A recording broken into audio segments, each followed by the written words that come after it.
Cinderella story.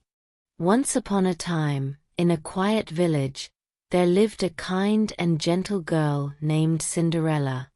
She lived with her stepmother and two stepsisters, Grumble and Grouchy, who were not kind at all. They made her sweep the floors, scrub the dishes, cook, and do all the chores, while they did nothing but comb their hair and eat treats.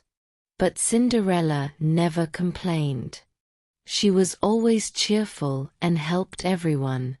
Her friends were two mice named Pip and Pop, a chirpy bluebird named Bella, and a chubby cat named Muffin. They loved her dearly and always tried to make her smile. One sunny morning, a royal message arrived at the door. The king was holding a grand ball for Prince Leo, and every young lady in the kingdom was invited. The stepsisters were excited. "We'll wear beautiful gowns and shiny jewelry." Cinderella's eyes sparkled. "May I go too?" Her stepmother laughed cruelly. "You? In those rags? You may go only if you finish all your chores and find something decent to wear." Cinderella worked twice as hard to finish the chores. She didn't give up.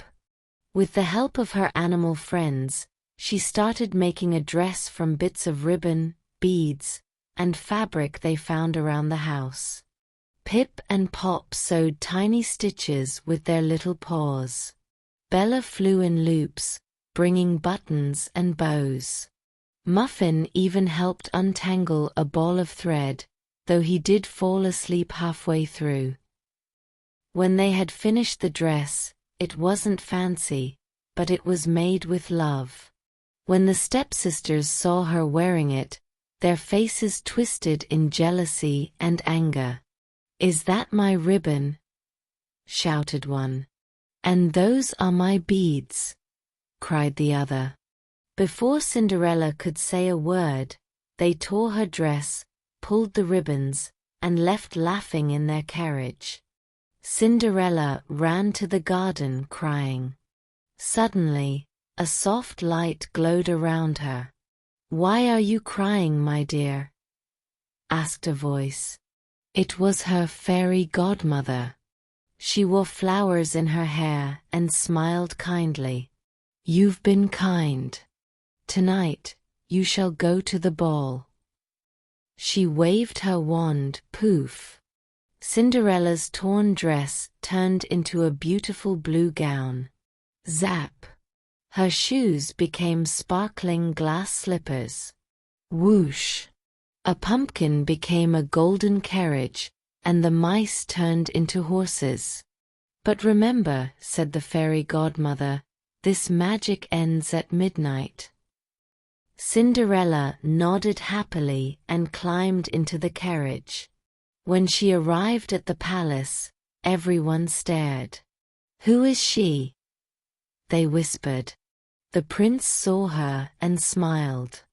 "Would you like to dance?" They danced and talked about books, animals, and dreams. Suddenly, the clock struck midnight dong. Dong! "Oh no!" she cried, running from the palace. One glass slipper slipped off on the stairs, but she didn't stop. The next morning, the prince went door to door with the glass slipper. "I must find the girl who fits this shoe." Grumble shoved her foot in, but it was too big. Grouchy tried to squeeze, but the shoe didn't fit either. Then Cinderella stepped forward. Her stepmother laughed. "She's just a maid." But the prince said gently, "Let her try." The shoe slid on perfectly. The stepmother and stepsisters gasped after the shoe fit Cinderella perfectly. So the prince married Cinderella, and they lived happily ever after. Lesson for kids. Always be kind, even when it's hard. Kindness has a way of coming back to you, just like magic.